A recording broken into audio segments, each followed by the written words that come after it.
तो एडिटोरियल पढ़ना है हम लोगों को, राइट।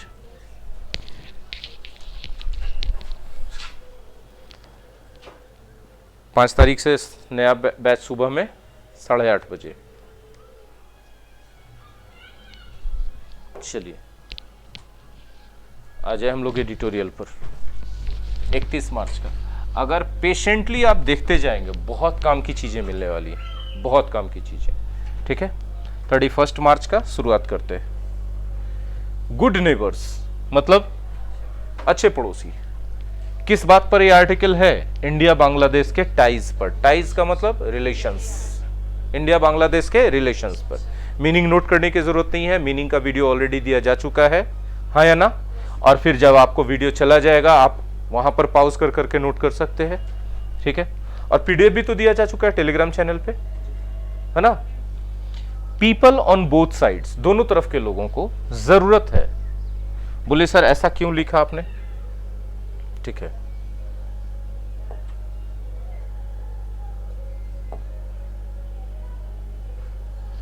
जरा सा कहां चला गया भैया, एक बार फिर से हमको खोलना पड़ जाएगा ना। कोई बात नहीं, खोल देते हैं।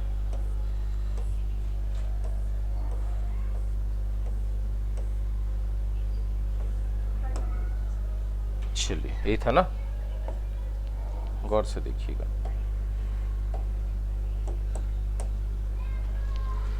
पीपल सब्जेक्ट है, नीड वर्ब है, V1 है ना, प्रेजेंट इंडेफिनिट। दोनों तरफ के लोगों को जरूरत है। पीपल कौन से? On both sides.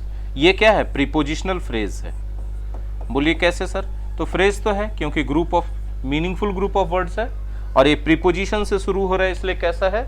Prepositional phrase है, हाँ या ना बोलिएगा। ठीक है, जब किसी भी नाउन के बाद प्रीपोजिशनल फ्रेज आ जाए तो समझिएगा कि वो प्रीपोजिशनल फ्रेज किस चीज का काम कर रहा है? एडजेक्टिव का। तो कौन से लोगों की बात हो रही है? दोनों तरफ। कौन दोनों तरफ? इंडिया और बांग्लादेश के लोगों की बात हो रही है। उनको जरूरत है कि वो अवेयर हो जाए। अवेयर हो जाए मतलब जागरूक हो जाए, मतलब जानकारी रखें। किस चीज के बारे में? अवेयर के साथ हमेशा ऑफ प्रीपोजिशन। किस चीज के बारे में? ऑफ द सेंसिटिविटीज, उन टॉपिक्स के बारे में, उन इश्यूज के बारे में जो काफी सेंसिटिव इश्यूज हैं।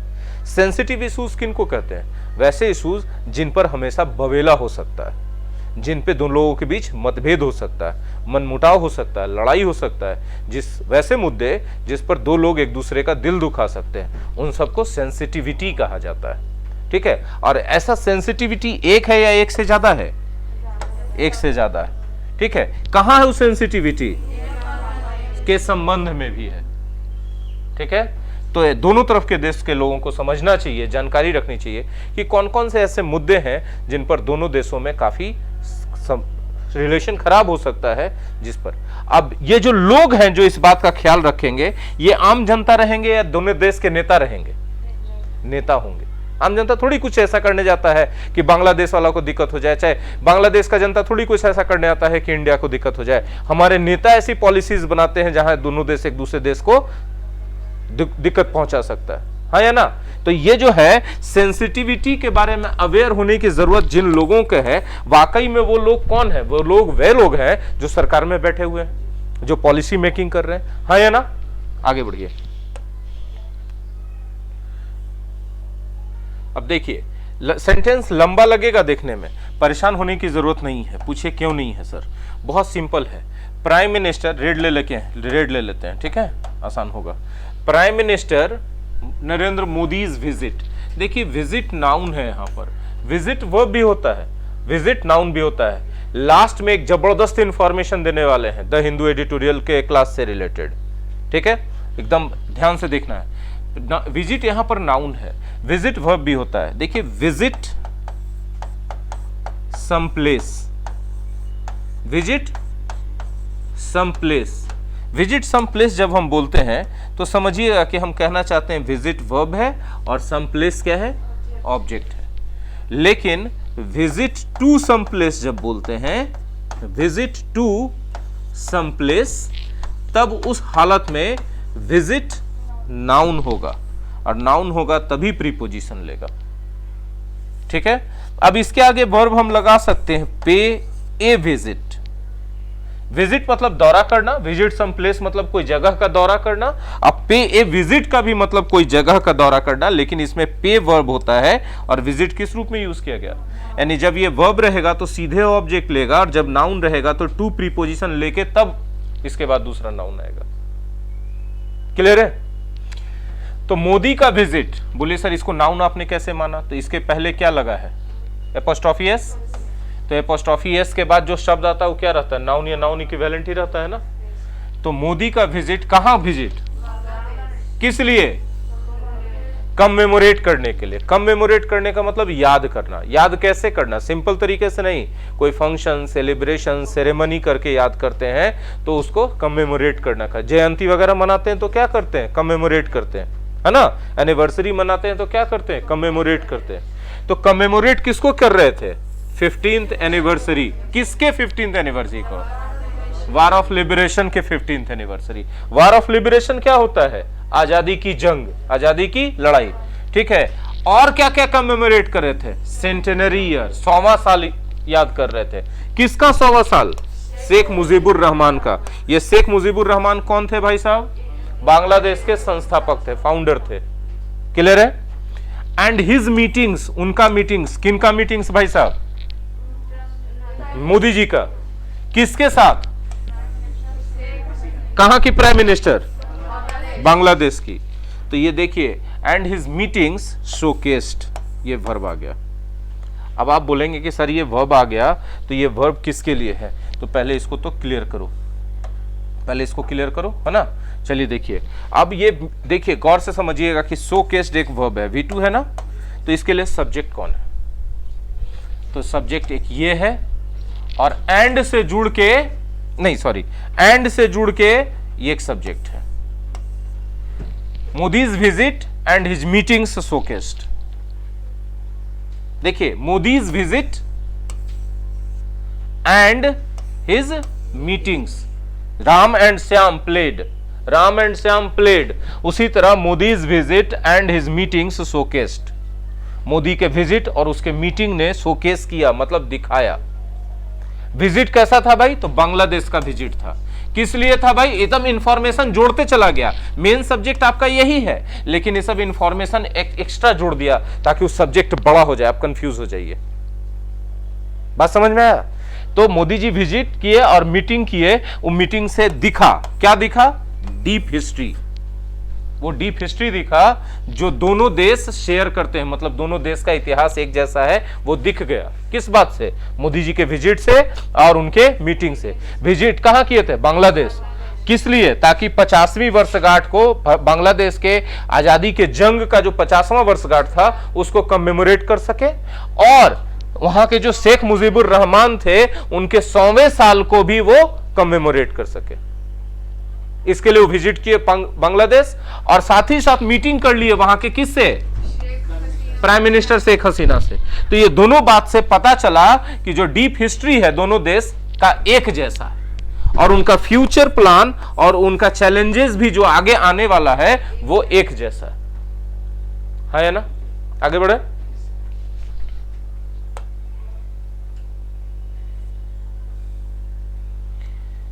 देखिएगा, एट द इवेंट्स, कौन से इवेंट्स की बात हो रही है भाई, वही जो कमेमोरेट करने गए थे। तो प्राइम मिनिस्टर एक देश का गया है, दूसरे देश के प्राइम मिनिस्टर से मिल रहा है, वो वहां के संस्थापक का 100वां वर्षगांठ मना रहा है, उस देश की आजादी का 50वां वर्षगांठ मना रहा है। तो ऐसे ही तो जा करके अकेला के लिए सब नहीं हो गया होगा, एक इवेंट हुआ होगा। तो इस सारे इवेंट्स के में, या इस सारे इवेंट्स के दौरान इसमें क्या क्या शामिल था, एक इमोटिव सेरेमनी। इमोटिव का मतलब इमोशनल, इमोशनल का मतलब भावुक सेरेमनी। भावुक क्यों, क्योंकि भारत और बांग्लादेश दोनों एक दूसरे के काफी, मतलब दोनों का जमीन तो एक ही था ना, बंटवारा हो गया। तो जाहिर सी बात है इतने दिनों के बाद कब के बिछड़े हुए हम कहां आके मिले वाला बात हो गया, है ना। ठीक है, इन ढाका ये जो इवेंट्स था, इसमें एक इमोटिव काफी इमोशनल सेरेमनी हुआ ढाका में, जिसमें कल्चरल प्रोग्राम था। और इंडियाज कन्फरिंग, कन्फर का मतलब क्या होता है, कन्फर समथिंग ऑन समबडी, मतलब क्या होता है, मतलब होता है कि somebody को समथिंग देना, somebody को समथिंग देना। रेड वाला चमक नहीं ना ज्यादा रहा है आंख पर, ठीक है ना, विजिबल है ना, ठीक है। तो कन्फर किए, क्या कन्फर किए भाई? Gandhi peace prize. किसको कन्फर किए? तो देखिए कन्फर समथिंग के तौर पर ये आ गया, और देखिए उसके बाद ऑन लगना चाहिए, तो ऑन है कि नहीं है? है ना, देखिए ऑन है ना। और समबडी के तौर पे कौन आ गए? मुजीबुर साहब आ गए। तो इंडिया ने कन्फर किया, इंडिया ने दिया, किसको दिया? गांधी पीस प्राइज दिया, किसको? मुजीबुर रहमान को। कैसे दिया? पॉस्थ्यूमसली। पॉस्थ्यूमसली अगर आप कुछ करते हैं तो उसके किसी इंसान के निधन के, उसकी मौत के बाद करते हैं, मरणोपरांत करते हैं। तो मरणोपरांत शेख मुजीबुर रहमान को गांधी पीस प्राइज भारत के द्वारा दिया गया, और एक विजिट किया गया, किसके द्वारा? किस जगह का? बंगबंधु मेमोरियल का। बंगबंधु मेमोरियल किसका मेमोरियल है? शेख मुजीबुर रहमान का, उनकी याद में बनाया गया, उनसे रिलेटेड हर चीज वहां पर है ना। कहां है वो? किसके होम टाउन में? कहां है वो होम टाउन? हाँ, वहां जाकर के उसको विजिट किए, है ना। और द लीडर्स, कौन कौन लीडर्स की बात हो रही है? मोदी जी और शेख हसीना की बात हो रही है। Paid homage to, pay homage to somebody, pay homage to somebody, मतलब समबडी को श्रद्धांजलि देना, है ना। तो होमेज पे किया, किसको? नेशंस के फाउंडर्स को। मतलब किस नेशन के फाउंडर्स को? भारत के, बांग्लादेश के फाउंडर्स को। और फाउंडर्स कौन थे? लाखों लाख लोग थे। लाखों लाख कैसे लोग थे? मसक्कर किए गए। अब यहां पर से हम थोड़ा सा इस सबको डिलीट कर रहे हैं, ठीक है। जो लोग देखेंगे बाद में अपना स्क्रीनशॉट ले लेंगे पॉज करके, हाँ कि ना। क्यों डिलीट कर रहे हैं? देखिए हमको कुछ बताना है इसमें, बहुत जबरदस्त चीज बताना है। देखिए मिलियंस एक नाउन है, नाउन है ना, नाउन है तभी तो एस लगा के प्लूरल बनाया, और इसके बाद सीधे सीधे V3 आ गया। हम हर एडिटोरियल में बताते हैं कि किसी नाउन के बाद यदि डायरेक्ट V3 आ जाए, बीच में is, are, am, was, were, has, have, had या कोई ऑक्सिलरी वर्ब नहीं आए, तो समझिएगा कि ये V3 जो है वाकई में किसी रिलेटिव क्लाउज का ओमिट करके बनाया गया है। तो यहां पर इस नाउन के हिसाब से एक रिलेटिव प्रोनाउन लगा दीजिए, व्यक्ति है तो हु ही लगेगा, ठीक है। और इसको पैसिव वॉइस, पास्ट इंडेफिनिट के पैसिव वॉइस या प्रेजेंट परफेक्ट के पैसिव वॉइस में सिचुएशन के हिसाब से लिख दीजिए। तो ये कहानी तो पास्ट की है, तो प्रेजेंट परफेक्ट तो नहीं लिखेंगे, पास्ट इंडेफिनिट का पैसिव, हु वेयर मैसेकर्ड। ये जो मैसेकर्ड लिखा है उसका पूरा मतलब ये है ना। The leaders paid homage to the nation's founders. इन दोनों नेताओं ने राष्ट्र के संस्थापकों को श्रद्धांजलि अर्पित किया। इस संस्थापक कौन लोग थे? मिलियंस लोग थे जो मसक्कर कर दिए गए। मतलब मसक्कर करने का मतलब किल कर दिए गए, किल कर दिए गए। किसके द्वारा किल कर दिए गए? हाँ, पाकिस्तानी मिलिट्री रिजाइम के द्वारा। उस समय पाकिस्तान में सेना का शासन चल रहा था। रिजाइम का मतलब शासन, गवर्नेंस, एडमिनिस्ट्रेशन, ठीक है। कब कर दिया गया ऐसा? 71 में, ठीक है। एंड दोज, और वे लोग, हु डाइड, जो मर गए। डाइड के बाद क्या आ गया? V4 आ गया। देखिए कोई वर्ब के बाद V4 आ जाए। आई एट वॉचिंग टीवी, मैं खाना खाया, क्या करते हुए? है ना। He solved the sum singing a song, उसने ही सॉल्व्ड द सम मतलब उसने मैथ सॉल्व कर दिया, क्या करते हुए? सिंगिंग ए सॉन्ग, गाना गाते हुए। तो गाना गाते हुए, खाते हुए, टीवी देखते हुए का सेंस आता है। तो उसी तरह दोज हु डाइड, वे लोग जो मर गए, क्या करते हुए? किसके लिए? है ना, उसमें शामिल थे। नियरली मतलब, नियरली मतलब अबाउट, नियरली मतलब अबाउट कितने लोग? कौन? तो मतलब जो दोनों नेता थे वो श्रद्धांजलि अर्पित किसको किए? देश के, बांग्लादेश के संस्थापकों के, जो लाखों वैसे लोग थे जिनको मार दिया गया पाकिस्तानी सेना के शासन के द्वारा, और वे लोग भी थे उसमें शामिल जो बांग्लादेश के फ्रीडम के लिए लड़ते हुए मर गए। उनमें 4000 इंडियन सैनिक भी शामिल थे। इन सब को दोनों नेताओं ने क्या किया? पे होमेज किया, श्रद्धांजलि अर्पित किया। क्लियर है यहां तक? हाँ ना बोलिएगा। बहुत कठिन चीज चल रहा है क्या? मजा आ रहा है क्या? नहीं आ रहा क्या? आ रहा है। इंडियाज रोल, किसके रोल की बात हो रही है? किस चीज में? बांग्लादेश के निर्माण में। तो इंडियाज रोल सब्जेक्ट हो गया और इसका वर्ब देखिए यहां पर आ गया, देखिए यह was highlighted, India's role was highlighted. Role किस चीज में भाई? तो बांग्लादेश के निर्माण में रोल को हाईलाइट किया गया। किसके द्वारा? देखिए वाज प्लस V3 है, past indefinite passive voice, past indefinite passive voice है कि नहीं है? मिस हसीना के द्वारा। कब? एज जब बीच में रहे तो उसका ज्यादातर सेंस क्या आएगा? व्हेन। जब शी थैंक्ड, किसको किया? V2 है, देखो पास्ट इंडेफिनिट है ना। किस लिए थैंक किया? ये इट्स किसके लिए आया है? एड मतलब हेल्प। भारत ने मदद किया, भारत के मदद के लिए भारत को धन्यवाद दिया। हम आपके मदद के लिए आपको धन्यवाद देंगे। मदद हम दिए कि आप दिए, है ना। मैंने राम के मदद के लिए राम को धन्यवाद दिया, तो मदद कौन दिया? तो शेख हसीना ने भारत के मदद के लिए भारत को धन्यवाद दिया। नहीं, भारत को मदद कौन किया था? भारत किया था। एंड लेटर, मदद किया और बाद में प्रोवाइड भी किया। प्रोवाइड करने का मतलब दिया। किसको दिया? उसी को, शेख हसीना को। क्या दिया? शेल्टर मतलब आसरा, प्रोटेक्शन। आसरा देते हैं तो किसी को सुरक्षा देते हैं ना, कभी मौसम से, कभी जानवरों से, कभी दुश्मनों से सुरक्षा देते, प्रोटेक्शन देते, आसरा देते हैं। तो राइट है कि रॉन्ग है? कब? जब members of her family including her father Mujib were assassinated. देखिए यहां कॉमा है, यहां कॉमा है, आप इसको छोड़ दीजिए और यहां मेंबर्स ऑफ हर फैमिली को सब्जेक्ट मानते हुए यहां से जोड़ दीजिए, यह वर्ब है।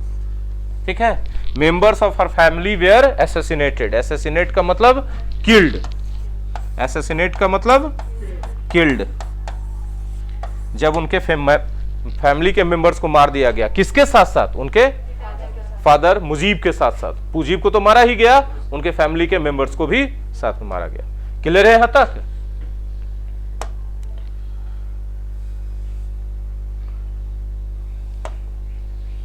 यकीन मानिए कि अगर आप रेगुलर तरीके से इसको करते रहेंगे तो आपको बड़े से बड़ा पैसेज समझना बहुत आसान हो जाएगा।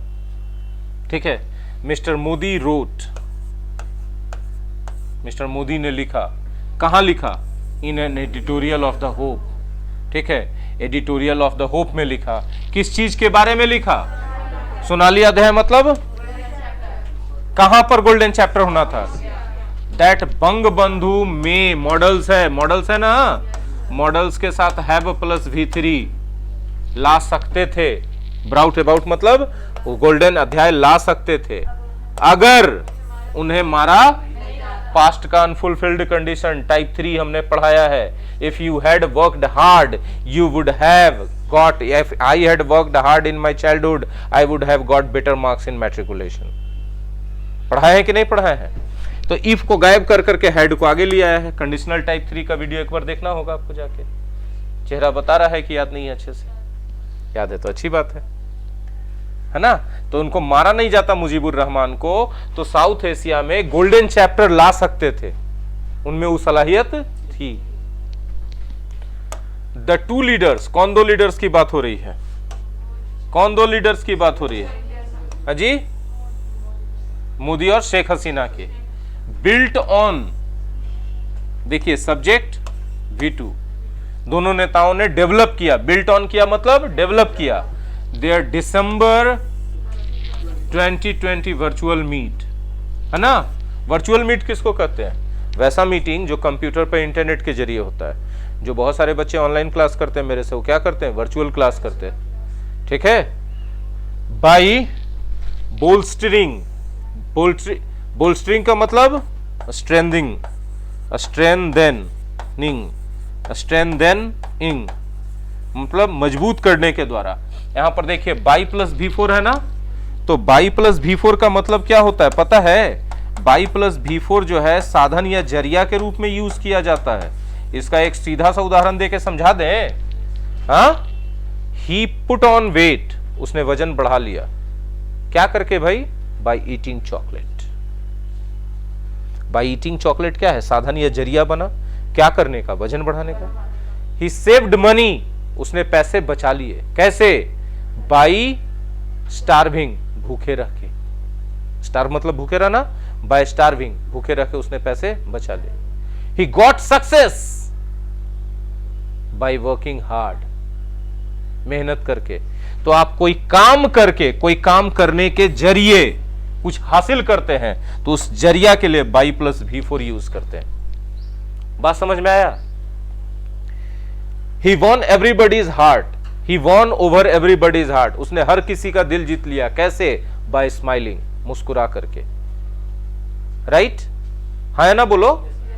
तो उसी तरह जो है the two leaders built on the December 2020 meet, ठीक है, दोनों लीडर्स ने अपने दिसंबर 2020 मीट को डेवलप किया, आगे बढ़ाया।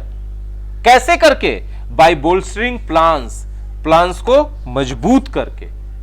किस चीज के लिए प्लान्स? कनेक्टिविटी। कनेक्टिविटी मतलब दोनों एक दूसरे से ज्यादा जुड़े। और कैसे जुड़ेंगे? दोनों के बीच में ट्रेन चलेगा, दोनों के बीच में प्लेन का ज्यादा सुविधा होगा, नागरिक एक दूसरे के देश में आना जाना शुरू करेंगे, तब ना कनेक्टिविटी बढ़ेगा जी। एंड इंफ्रास्ट्रक्चर प्रोजेक्ट्स के जरिए विथ ए फ्रेमवर्क, फ्रेमवर्क का मतलब ढांचा, फ्रेमवर्क का मतलब ढांचा, ठीक है, for cooperation on trade. Cooperation मतलब सहयोग, एक दूसरे का मदद। मतलब दोनों नेताओं ने दिसंबर 2020 में जो अपना वर्चुअल मीट किया था उसको डेवलप किया, उसको आगे बढ़ाया। क्या करके? तो उन्होंने कनेक्टिविटी के प्लान को बोल्स्टर किया, मजबूत किया, उसके जरिए इंफ्रास्ट्रक्चर को मजबूत किया, इंफ्रास्ट्रक्चर प्रोजेक्ट्स में एक दूसरे के साथ फ्रेमवर्क बनाया कॉपरेशन के लिए, ताकि ट्रेड में कॉपरेशन हो। इंफ्रास्ट्रक्चर में एक दूसरे का सहयोग करने का मतलब कि दोनों देश एक दूसरे के यहाँ आकर के सड़क बनाएंगे, करेंगे, वो करेंगे, ताकि, है ना, और आने जाने का रास्ता खोलेंगे ताकि ट्रेड हो सके। कॉपरेशन ऑन ट्रेड का मतलब, ट्रेड मतलब व्यापार, बिजनेस। हाँ, along with other MOUs, MOUs का मतलब होता है मेमोरेंडम ऑफ अंडरस्टैंडिंग्स, मतलब एक दूसरे के साथ समझदारी बढ़ाएंगे। On sports, education and disaster management, sports के मामले में, एजुकेशन के मामले में और डिजास्टर मैनेजमेंट के मामले में। डिजास्टर मैनेजमेंट क्या होता है पता है आपको? डिजास्टर मैनेजमेंट क्या होता है? डिजास्टर मैनेजमेंट का मतलब होता है कि जब हमारे देश में कोई आपदा आ जाए तो वहां पर आप मदद कीजिएगा, और जब आपका यहाँ आ जाएगा तो हम मदद करेंगे। यही तो कहानी है, हाँ कि ना? बहुत ज्यादा क्लीन नहीं आता है स्क्रीन पर, इसीलिए हम स्क्रीन, कैमरा ही नहीं सही, कैमरा उतना पावरफुल नहीं है। खैर फिर भी कोशिश करते आगे। India Bangladesh ties, India Bangladesh का संबंध इन द पास्ट 15 ईयर्स, गुजरे 15 सालों के दौरान, कब से? जब से हसीना इलेक्टेड हुई थी, चुनी गई थी। हैव बीन, तो देखिए टाइज सब्जेक्ट है, हैव बीन वर्ब है, मार्क्ड प्रेजेंट परफेक्ट का passive voice, by new areas of cooperation, मतलब इंडिया बांग्लादेश का संबंध पिछले 15 सालों के दौरान नए एरियाज ऑफ कोऑपरेशन के द्वारा मार्क्ड किया गया। मतलब क्या है कि वहां पर नए नए क्षेत्र में दोनों देश एक दूसरे से कोऑपरेशन किए। क्लियर है बात? And an ability to resolve specific differences, और दोनों ने एक दूसरे की एबिलिटी को बढ़ाया, क्या करने का? रिजॉल्व करने का। स्पेसिफिक डिफरेंसेस, कुछ मामले पर दोनों देशों के बीच डिफरेंसेस थे, मतभेद थे।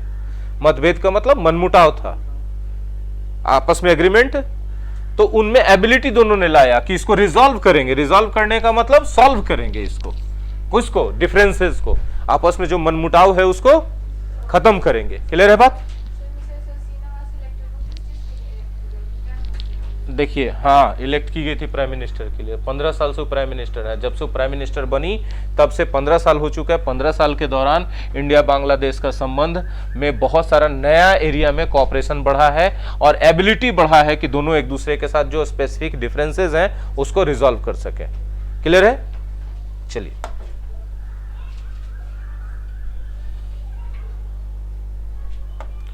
मिस हसीनाज डिसीजन, मिस हसीना का डिसीजन आया। किस चीज का मामले में डिसीजन आया? बिगिनिंग 2009 में, to shut down anti India terror, कि वो बंद करना, शट डाउन का मतलब एकदम कंप्लीटली क्लोज करना है। किस चीज को? मतलब उनके यहाँ जो आतंकवाद पनप रहा था भारत का विरोध करने के लिए, उसको उन्होंने एकदम बोला 2009 के शुरुआत में कि बेटा इंडिया के खिलाफ यहां कुछ करोगे डंडा से मारेंगे, वो वाला एटीट्यूड अपना लियो। मतलब सीधा सीधा कि इंडिया मेरा दोस्त है बेटा, तुम उसके खिलाफ कुछ हो नहीं कर सकते, बोल नहीं सकते हो, है ना। Anti India terror camps and to hand over nearly 2 dozen of India's most wanted, और 2 दर्जन लगभग इंडिया का जो मोस्ट वांटेड बांग्लादेश में जाके छिपा हुआ था उसको हैंड ओवर कर दिया। किसके हैंड ओवर कर दिया? इंडिया के। किसने किया? बांग्लादेश ने किया। तो हम पूरी दोस्ती वाला बात हो गया भैया, है कि तोरा दुश्मन हमरा दुश्मन। तो फिर इंडिया को भी तो कुछ करना पड़ेगा, ताली तो एक हाथ से नहीं बजेगा, नहीं तो दोस्ती चलेगा नहीं ज्यादा दिन, हाँ कि नहीं। तो देखिए इंडिया क्या किया, रिवर्स्ड मिसट्रस्ट। और इस बात से ये जो मिस हसीना का डिसीजन था, ये सब्जेक्ट है और उसका वीटू यहां पर है। तो मिस हसीना का जो डिसीजन है उसने मिसट्रस्ट को रिवर्स कर दिया। मिसट्रस्ट मतलब भारत और बांग्लादेश एक दूसरे पर भरोसा नहीं कर रहे थे, ठीक है ना। तो इस मिसट्रस्ट को, अविश्वास को उसने क्या कर दिया? विश्वास में बदल दिया। तो कौन सा डिसीजन लिया था? बिगिनिंग 2009 में डिसीजन लिया था कि जितना भी एंटी इंडिया टेरर कैंप चल रहा है, पाकिस्तान में भी चलता है, चाइना सपोर्ट करता है, पाकिस्तान ने बंद कर रहा है। बांग्लादेश बोला कि नहीं, हमारे यहां बेटा ये सब नहीं चलेगा, ठीक है। आप बोला कि लाओ पकड़ के रहो। इंडिया से बोला जब अपना मोस्ट वांटेड का लिस्ट भेजिए, यहाँ पर छुपल हुआ साला किधरों छुपल हुआ उसको निकाल के देंगे। 2 दर्जन को पकड़ के भारत को सौंप दिया, ले जाओ, तुमने तमाशा करके ऐसे ठोको इसको बढ़िया से, हम भी इधर से 2 डंडा मार के भेजते हैं। ऐसा वाला था एटीट्यूड शेख हसीना का। नहीं समझे बात?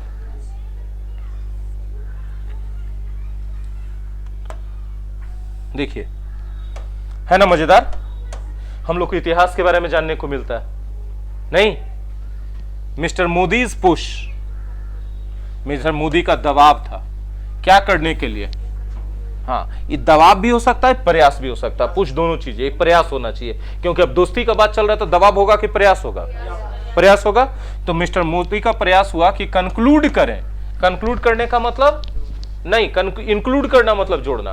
कंक्लूड करने का मतलब होता है किसी मुद्दे को एकदम अंतिम चरण में पहुंचा देना, फैसला निकाल लेना, डिसीजन निकालना कि हार या पार हो जाए ना। तो कंक्लूड करने का प्रयास था। किस चीज को? Long pending land boundary agreement in 2015। Modi भी बदले में 2015 से जो है भारत और बांग्लादेश के बीच जो जमीन का बाउंड्री वाला विवाद चल रहा था, एग्रीमेंट पेंडिंग पड़ा हुआ था, उसको कंक्लूड करने का, उसको कि भाई इस एग्रीमेंट को फाइनल पहुंचाओ, जहां पहुंचाना चाहते हो, जो करना चाहते हो, इसके लिए मिस्टर मोदी का प्रयास आया। एंड टू एक्सेप्ट, और उन्होंने ये भी एक्सेप्ट करने का प्रयास किया कि जो इंटरनेशनल ट्रिब्यूनल वर्डिक्ट आया था, इन ट्रिब्यूनल किसको कहते हैं? पैनल या जजों का जो बेंच बैठता है उसको ट्रिब्यूनल कहते हैं। तो इंटरनेशनल जजों का पैनल बैठा था, उसने वर्डिक्ट दिया था। वर्डिक्ट का मतलब फैसला, वर्डिक्ट का मतलब डिसीजन। राजा के डिसीजन या कोर्ट के डिसीजन को वर्डिक्ट कहते हैं। इसको डिक्री भी कहते हैं। क्या कहते हैं? Decree. In favour of Bangladesh, ठीक है, बांग्लादेश के फेवर में आया था। तो मोदी जी बोले कि ठीक है, बांग्लादेश के फेवर में है, लेकिन हम मानेंगे, ठीक है। मतलब अब उधर से शेख हसीना ने एक हाथ से ताली बजाया था, दूसरा हाथ किसका गया? मोदी जी का। तो इतना दिन से 2015 से इंडिया मानने के लिए उस बात को तैयार नहीं था, जबकि इंटरनेशनल कोर्ट और पैनल जो है उस पर फैसला दे दिया था बांग्लादेश के फेवर में, लैंड डिस्प्यूट में, ठीक है। तो मोदी बोले कि नहीं, जब पूरा सब मिलके फैसला दिया तो हम इसको मान लेते हैं, हमारा दोस्त में है, ऐसा बोल के, ठीक है। That resolved A 40-year-old maritime dispute, और इससे जो है हल हो गया 40 साल पुराना समुद्र का विवाद। भारत और बांग्लादेश के बीच में समुद्र एरिया को लेकर विवाद चल रहा था, 40 साल से विवाद चल रहा था। अब मोदी जी का ये स्टेप से दोनों के बीच ही 40 साल का विवाद सुलट गया, ठीक है। बिल्ट कॉन्फिडेंस एज वेल, और साथ ही साथ दोनों के बीच विश्वास बन गया। उधर से वो अच्छा काम की, इधर से ही अच्छा काम कर दिया। ऐसी तो होता है। सुनने से पॉजिटिव आ रहा है कि नहीं आ रहा है? क्यों? क्योंकि अगर पड़ोसी से अगल बगल में अच्छा मिला के रखे तो हमेशा माहौल अच्छा रहेगा। अदर इश्यूज, बहुत सारे दूसरे इश्यूज थे, ठीक है। इफ अनरिजॉल्व्ड, अगर नहीं सुलझाए गए, कुड पोज चैलेंजेस, तो चुनौतियां सामने आ सकती हैं। पोज चैलेंजेस का मतलब चुनौतियां प्रस्तुत करना। पोज चैलेंजेस का मतलब हाँ प्रेजेंट, पोज का मतलब प्रेजेंट, प्रेजेंट मतलब प्रस्तुत करना। तो दूसरे भी और इश्यूज हैं जिनको अगर सॉल्व नहीं किया गया, if they remained unsolved, if they remain unsolved, अगर वे अनसॉल्व्ड रह जाते हैं तो वो जो इश्यूज हैं वो चैलेंजेस प्रस्तुत कर सकते हैं। मतलब अभी भी भारत और बांग्लादेश के बीच कुछ मुद्दे ऐसे हैं जिनको सॉल्व करना बहुत, इन्हीं मुद्दों को शुरुआत में सेंसिटिविटीज कहा गया था। बात समझ में आया? इसमें कहा गया कि दोनों तरफ के देश के लोगों को सोचना होगा। तो इसमें आम आदमी सोचेगा कि नेता सोचेगा, और भी नेता जो पॉलिसी मेकिंग में बैठा है, विपक्षी वाला क्या सोचेगा? उसके हाथ में पावर है क्या? नहीं। हाँ, जिसके हाथ में पावर वो सोचेगा। ठीक है। The joint statement, joint statement subject है और नोटेड इसके लिए वर्ब है। ज्वाइंट स्टेटमेंट का मतलब कि शेख हसीना और मोदी जी मिलकर एक साथ बयान दिए। स्टेटमेंट मतलब बयान, है ना? उसमें हाईलाइट किया गया, नोटेड मतलब हाईलाइट किया गया इस जरूरत को, किस जरूरत को? रिजॉल्व करने के, मतलब हल करने की जरूरत को। किस चीज को हल करना था? डिस्प्यूट। किस चीज के ऊपर डिस्प्यूट था? तीस्ता वाटर शेयरिंग, तीस्ता नदी का पानी कितना बांग्लादेश को मिलना चाहिए, कितना इंडिया को मिलना चाहिए, इस पर डिस्प्यूट चल रहा है। तो इस पर भी दोनों देश के प्रधानमंत्री बोला कि इस मामले को भी जल्दी सुलझा लेने का जरूरत है। जब दोस्त बनिए गए तो छोटा छोटा मामला के लिए काहे झगड़ेंगे, इसको भी मिल बैठ के बात करके सॉर्ट आउट कर देते हैं, है ना? ये समझदारी वाला बात हुआ। एंड 6 अदर रिवर्स, और दूसरे 6 नदियां ऐसी हैं जिनके पानी के बंटवारे को लेकर के थोड़ा सा चल रहा था। तो बोले नहीं, तो इसको भी, हाँ अब बेहतर इसी में है, हाँ कि ना?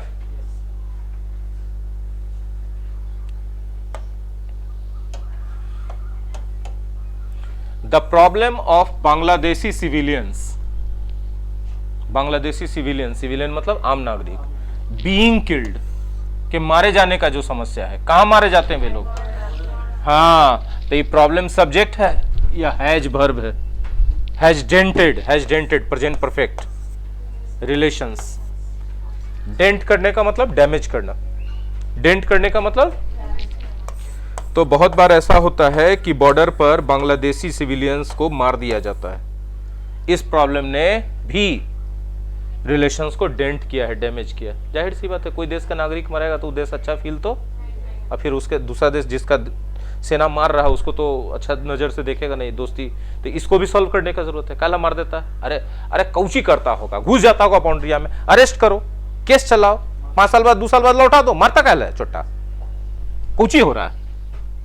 हाँ, हथियार लेके घुसे, एकदम सबूत हो पक्का, तब मार दो। तो सब हथियार लेके घुसे वाला नहीं रहता, ये भी जान लीजिए। चलिए आगे देखते हैं। The Modi governments concerns, Modi government की चिंता, चिंता किस मुद्दे पर? Over the treatment of Hindus, हिंदुओं के साथ जो ट्रीटमेंट हो रहा है, जो व्यवहार हो रहा है, कहां पर हो रहा है? बांग्लादेश में हो रहा है। अच्छा हो रहा है कि बुरा हो रहा है? बुरा हो रहा है। ठीक है। An impetus for the CA, impetus बना, वो कारण बना, मूल कारण बना, किसके लिए? वेयर हाईलाइटेड, इन कंसर्न्स को भी हाईलाइट किया गया। Past indefinite passive voice. ठीक है। कौन से कंसर्न को? कि बांग्लादेश में हिंदुओं के प्रति जो बुरा व्यवहार हो रहा है, क्योंकि हिंदू वहां अल्पसंख्यक है। आई मानव स्वभाव है कि कहीं भी जो अल्पसंख्यक रहेगा बहुसंख्यक उसको सताना शुरू करता है। ये मानव स्वभाव है। यदि कोई एरिया में देखिएगा कोई एक कास्ट ज्यादा है दूसरा कास्ट कम है, हिंदू है दोनों, लेकिन फिर भी ज्यादा कास्ट वाला कम कास्ट वाले को दहंज के रखता है। ये धर्म से नहीं है, ये मानव स्वभाव है कि जो ज्यादा रहता ना संख्या में। देखते कोई गांव में यदि कोई परिवार में एगो रह गया ऐसा कि रवना खानदान है, 20-25 गो बापे पूत है सब, देखिए सबसे लड़ले चलता है, सबको मारले ठोकले चलता है। क्या उसको डर नहीं लगता कि हमारा कहीं कोई को कुछ खाली कॉलरबो पकड़ा था 25 गो लाठी लेके खड़ा रहेगा? हाँ कि नहीं? तो इसको हिंदू मुसलमान से नहीं जोड़ना चाहिए, इसको जोड़ना चाहिए कि जिसका संख्या ज्यादा रहता है वो दहंजता है। ये मानव का जानवर वाला स्वभाव है, मानव का दानव वाला स्वभाव है ये। ठीक है। ये बात को कंसर्न को हाईलाइट किया गया जब फिर बीच में आया ना एज, जब प्राइम मिनिस्टर ने परफॉर्म किया 2 टेंपल पूजा को एंड एड्रेस किया एक रैली को, माइनॉरिटी मतुआ हिंदूज के रैली को। ठीक है। मतुआ हिंदूज पश्चिम बंगाल में भी हैं। पश्चिम बंगाल में टोटल जितने वोटर्स हैं उनका 25 से 27% संख्या मटुआ हिंदूज का है। अब बांग्लादेश में मटुआ हिंदूज माइनॉरिटी में आते हैं, तो वहां पर गए थे मटुआ हिंदूज के 2 मंदिर में पूजा करने के लिए। एक रैली था माइनॉरिटी मटुआ हिंदूज का, जब उसको संबोधित किए तब उनका जो है चिंता उभर के सामने आया। रैली में उन्होंने इस सब बात को बोला। नहीं समझे बात? क्या बोले? मोदी बाबा, ठीक है। The visits raised eyebrows, raise eyebrow को एक साथ फ्रेज के रूप में देखिए, मतलब सबको आश्चर्यचकित किया, सबके मन में बहुत सारा सवाल पैदा कर दिया। कौन सी ने? इस विजिट ने। किसके विजिट ने? मोदी जी का विजिट है ना। भारत में सबके मन में सवाल पैदा कर दिया। क्यों? क्योंकि यहां पर because they took place even as, नहीं, यहां पर भी वेन का ही अर्थ आ रहा है। देखो यहां पर भी किसका अर्थ आ रहा है? जब दे टुक प्लेस, ये दे किसके लिए? विजिट्स के लिए। ये विजिट्स टुक प्लेस मतलब ये विजिट जब हुए जब वेस्ट बंगाल का वोट होने जा रहा था, ठीक है। बट इट बिकेम क्लियर, यह स्पष्ट हो गया, दे विल हैव, दे मतलब यही visits, have will have verb, repercussions, परिणाम निकलेंगे इसके। रिपरकशन तब कहा जाता है किसी परिणाम को जब वो परिणाम बुरा निकलने वाला, ठीक है। इन बांग्लादेश एज वेल, लेकिन इन विजिट्स का रिपरकशंस बांग्लादेश में भी होगा, मतलब इसका बुरा परिणाम बांग्लादेश में भी देखने को मिलेगा। कैसे मिलेगा? मिल गया इनफैक्ट। हाँ, protest against mister Modi's visit turned violent, mister Modi के जो विजिट था उसके खिलाफ बांग्लादेश में प्रदर्शन किया गया, और जो प्रदर्शन था, प्रोटेस्ट था, विरोध प्रदर्शन जो था वो टर्न, ये सब्जेक्ट है और ये V2 है, टर्न वायलेंट, हिंसक हो गया। वो प्रदर्शन क्या हो गया? हाँ, with at least 11 members of the Hifazati Islam shot dead, और हिफाजते इस्लाम के करीब करीब 11 मेंबर्स को शॉट डेड कर दिया गया, गोली मार दिया गया वहीं पर। किसके द्वारा मार दिया गया? किस देश की पुलिस के द्वारा? बांग्लादेश की पुलिस के द्वारा। वो लोग बहुत ज्यादा प्रदर्शन कर रहा था कि मोदी को मत आने दो। क्यों? मोदी को एंटी मुस्लिम के रूप में देखता है बहुत सारा मुस्लिम संस्था, ठीक है। तो मुस्लिम संस्था हिफाजते इस्लाम नाम ही क्या है? हिफाजते इस्लाम मतलब इस्लाम का सुरक्षा करने वाला संस्था। वो ठेका लेके रखा है कि हम बचाएंगे इस्लाम को, अब बाकी जो नहीं लड़ रहा वो बचा नहीं रहा। वो लोग को लगता है ऐसा, ऐसा है क्या? बिल्कुल नहीं है ऐसा। तो उनमें 11 मेंबर्स को पुलिस के द्वारा गोली मार दिया गया, मामला पूरा बिगड़ गया एकदम हद से ज्यादा। And reprisal violence, reprisal violence का मतलब प्रतिशोधात्मक हिंसा, बदले की भावना से फिर हिंसा हुई। अब कौन किया होगा बदले की भावना से? वही हिफाजते इस्लाम वाला किया होगा, है ना, अगेंस्ट द हिंदू माइनॉरिटी। और हिंसा किसके खिलाफ कर दिया गया है ना? किसके द्वारा? मॉब्स का मतलब एंग्री क्राउड, मतलब वो जो कट्टर इस्लामवादी लोग हैं वो भीड़ बना करके गए, हिंदू माइनॉरिटी पर हमला कर दिए। बोले ले बेटा हमारा पुलिस मारेगा तुम लोग के चलते, तो हम ठोक देंगे। मतलब बवेला काट देता है मोदी जी इधर जाता है तो मामले गड़बड़ा देता है।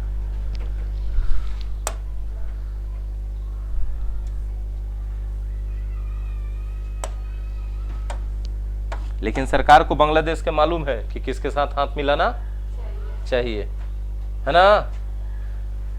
भारत मजबूत है पाकिस्तान से, अब भारत मजबूत है अभी चाइना से भी, क्योंकि अमेरिका के साथ 3 समझौता हुआ, लेमुआ और इस तरह का करके कॉमकासा, 4 समझौता टोटल हुआ। 4 समझौता से पूरा समझिए अमेरिका का सैन्य और जितना भी जासूसी है सबको इंडिया फ्रीली यूज करेगा। बात समझ में आ गया? इस पर भी हम वीडियो बना के दे चुके हैं पिछले एडिटोरियल में, ठीक है। अब बताइए इंडिया का पावर किसके बराबर हो गया इस एशिया में? अमेरिका के बराबर, ठीक है। अब जितना छोटे छोटे देश है उस सब चाइना के साथ जुड़ना चाहेगा कि भारत के साथ? भारत के साथ। वो सब जानेगा। और चाइना का हड़प नीति ऐसे भी रहता है, जहां भी वो पैसा लगाता है देशवे को खा जाता है, कहता कि अब हमारा गुलाम बन जाओ। बांग्लादेश को तो खा के पचा जाएगा, कभी पता भी नहीं चलेगा। एक तरह से समझिए पाकिस्तान भी गुलाम में बना हुआ है। प्राइम मिनिस्टर का कोई औकात है छूछा करने का चाइना के सामने? The events only underline the need for a deeper understanding on both sides.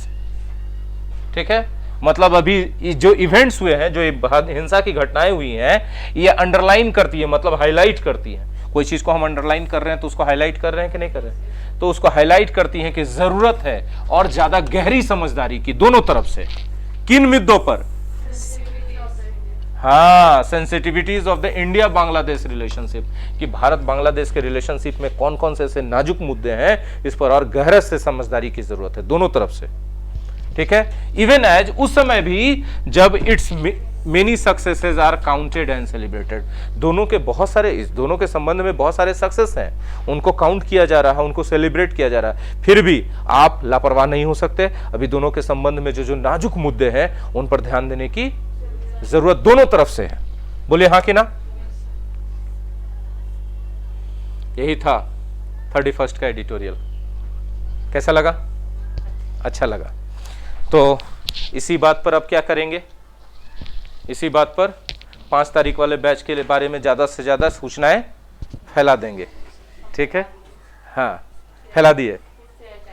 वाह वाह वाह, thank you very much Rukaiya, आप लोगों का बहुत बहुत शुक्रिया, क्योंकि आप लोगों के कॉपरेशन के बिना होगा ही नहीं, पॉसिबल नहीं। क्या हम अकेले कर पाएंगे? नहीं, इसलिए आप लोगों का सहयोग बहुत जरूरी है। Thank you very much. और जो लोग YouTube पर पहली बार हमको देख रहे हैं वो क्या करेंगे? सब लाइक करेंगे, कमेंट में अपना ओपिनियन देंगे, अपने दोस्तों के साथ शेयर करेंगे और फाइनली सब्सक्राइब करेंगे। सब्सक्राइब करने के बाद क्या करेंगे? बेल आइकन हिट करेंगे। बेल आइकन के बाद भी एक काम करना है, अपने मोबाइल के सेटिंग्स में जाएंगे, यूट्यूब नोटिफिकेशन को ऑन करेंगे ताकि नोटिफिकेशन अपडेट्स का उनके पास पहुंचता रहे। बहुत बहुत धन्यवाद।